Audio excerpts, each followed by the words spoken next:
Hello everyone, this is your science teacher Jayant Dwivedi.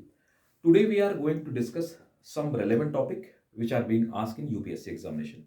And in recent years, the number of the questionnaire or the frequency of the question has increased from this topic.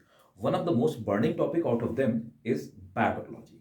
So in biotechnology, I am just today going to discuss with you a previous year question which has been asked like in 2021. There was a question even in the number of the years the question have been asked frequently from this topic as well, right? So today we are going to discuss a topic which is based on the biotechnology. The question was basically that what is the achievement of biotechnology and what is the role of the biotechnology in upliftment of the poor, right? So two things which we have to discuss over here.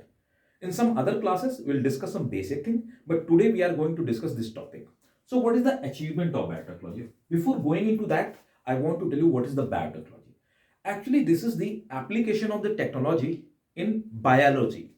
If we are talking about the biology, we are talking about the plant, we are talking about the animals, we are talking about the microorganism as well, including the viruses as well, right?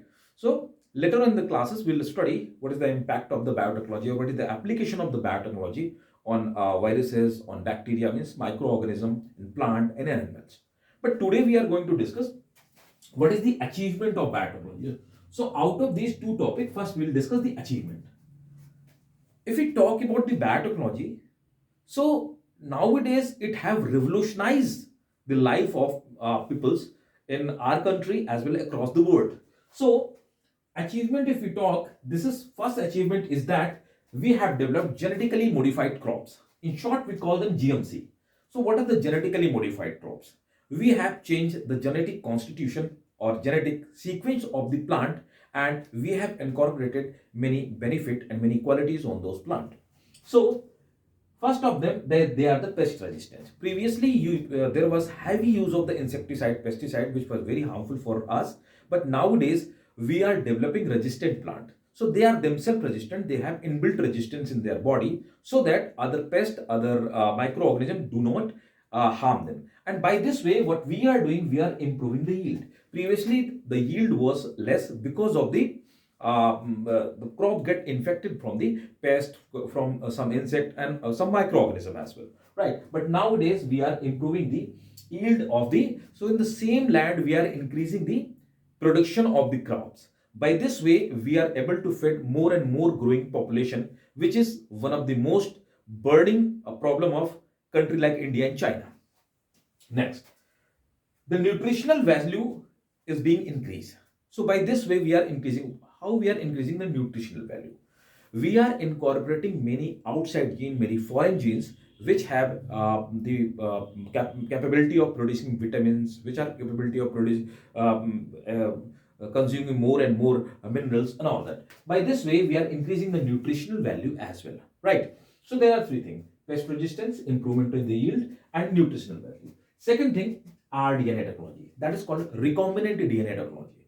What is the recombinant DNA technology? Recombinant DNA technology means we have a genetic constitution of a particular organism. For sake of us, that we can understand like this way: we have the genetic constitution of a bacteria. This is a bacteria, and this is the genetic constitution of bacteria, means genome of a bacteria, means DNA of a bacteria. What we are doing, we have a particular gene. For sake of example, we have a insulin gene, right? So that we call I gene. I gene, that is the gene which is found in human, which is producing the insulin inside our body. What we are doing, we have just cut down this gene, and after cutting down this gene, what we are doing, we are incorporating this gene inside the bacteria. After the incorporation, now it have its own genome. Along with its own genome, it have the foreign gene as well. So we will call this organism recombinant genetically modified organism, and this is recombinant DNA technology, rDNA. This is recombinant DNA, right? And this technology is called recombinant DNA technology.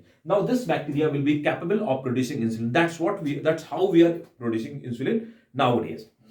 Third thing is that phytoremediation. What is the phytoremediation? Phytoremediation is very advanced technique to reduce the pollution. Now you think that how it is reducing the pollution. We are producing such kind of the plant with the help of biotechnology, which are capable of collecting, or which are capable of concentrating some very harmful minerals, some very harmful pollutants like chromium, right? Like radium. So these kind of the pollutant, they can be absorbed by the root of this plant, and they, if we implant these plant in polluted area, they will definitely reduce they are reducing the actually pollution level of the ground pollution, water pollution, and all that, right? So that's how phytoremediation. Phyto means plant, and remediation means that is reducing the pollution. Next, disease diagnosis. Nowadays, everybody knows what is the RT-PCR, recombinant technology polymerase chain reaction. RT-PCR is a very basic kind of the technique. We have not discovered in recent years. We are using it from since a very long time. It is also used in ELISA test, which is the test which is meant for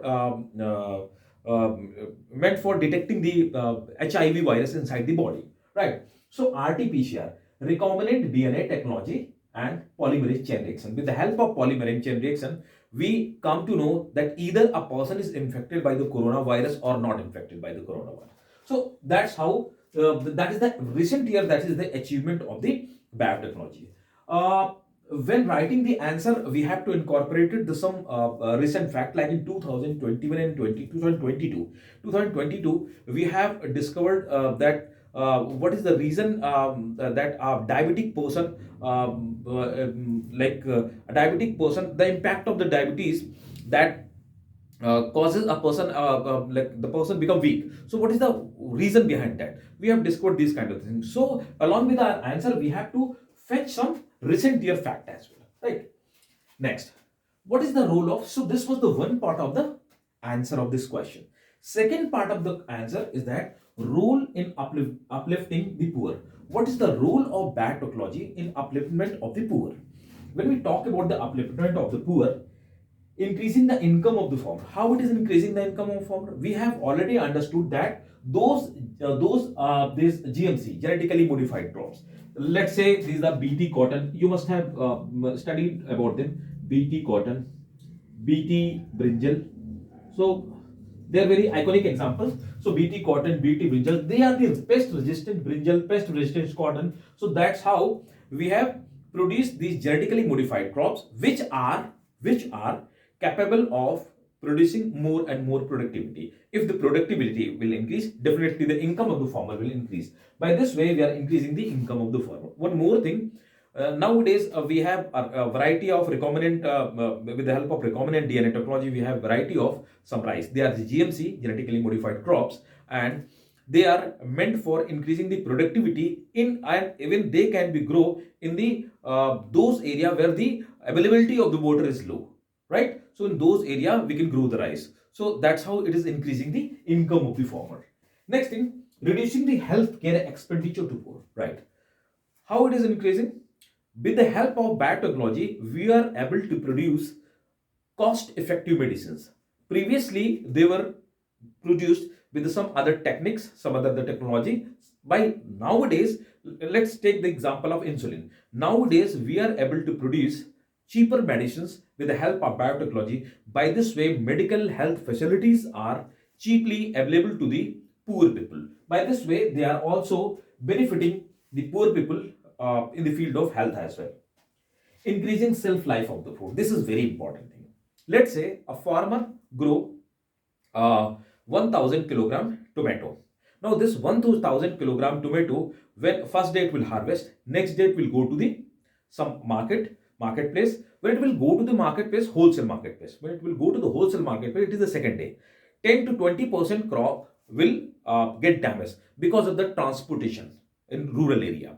So after that, the shelf life of that product is hardly 3 or 4 days, right? Now the 20% of tomato itself damaged. Then what will happen? Then it will be sold from there, from that wholesale market to retailers. When it will go to the retailer, another day, it is the third day when retailer will start selling it. Retailer won't be able to sell it in the single day, right? It will sell for next 2 or 3 days. After that, after 2 or 3 days, or after the 4 days, what will happen? Approximately 40% of the product will, that tomato will get damaged. Now the only 60% part of that product will be available for the people to consume, and it will become costly because every time wear and tear is adding on the cost to the product. Now what will happen? Now, what we are doing, we have developed a very good tomato that is called flavor saver. Flavor saver tomato, it have nutritional value as well. We have added on some nutritions as well, and its outer cover part is that is the thicker one. Now, the shelf life of the product is for 10 days. It is not going to get damaged for the next 10 days. Now, what is the impact on the ecology as well? We'll study that part in the ecology section, right? Nutritional benefit like the golden rice, that is the iconic example. Norman Borlaug was a scientist who got Nobel Prize for the Green Revolution, is the father of the Green Revolution. This is the person who have developed. Why I have taken the example of the golden rice? Because in 2022, Philippines is the first country who have commercially approved this crop to be produced in their country and to be exported out. So this is the first country. So you have to remember the name of the Philippines. Philippines, by the way, Philippines is top in the rice production. So nutritional benefit. What Norman Borlaug did, he seen that the approximately 70 to 80% population of the poor countries which belong to Southeast Asia, Asian country, and African continent, they are consuming the rice. But along with the rice, they are just consuming the carbohydrate. They do not have any nutrition. So what he did, he incorporated a gene of vitamin A. After incorporation of the gene of the vitamin A, now the rice also contain vitamin A. So whenever these poor people, they take the food, they take along with the food, along with the rice, they also take the vitamin A, right? So that's how it is increasing the nutritional value in the poor as well. There are a number of the examples, we'll discuss it later on in class. So this was the perfect or near to perfect answer of a question like this one. So hope it must be useful and productive for you. So that's how we have to do the biotechnology, and that's how we have to tackle the question of the biotechnology. And later on classes, we'll discuss some more topic. So thank you all of you.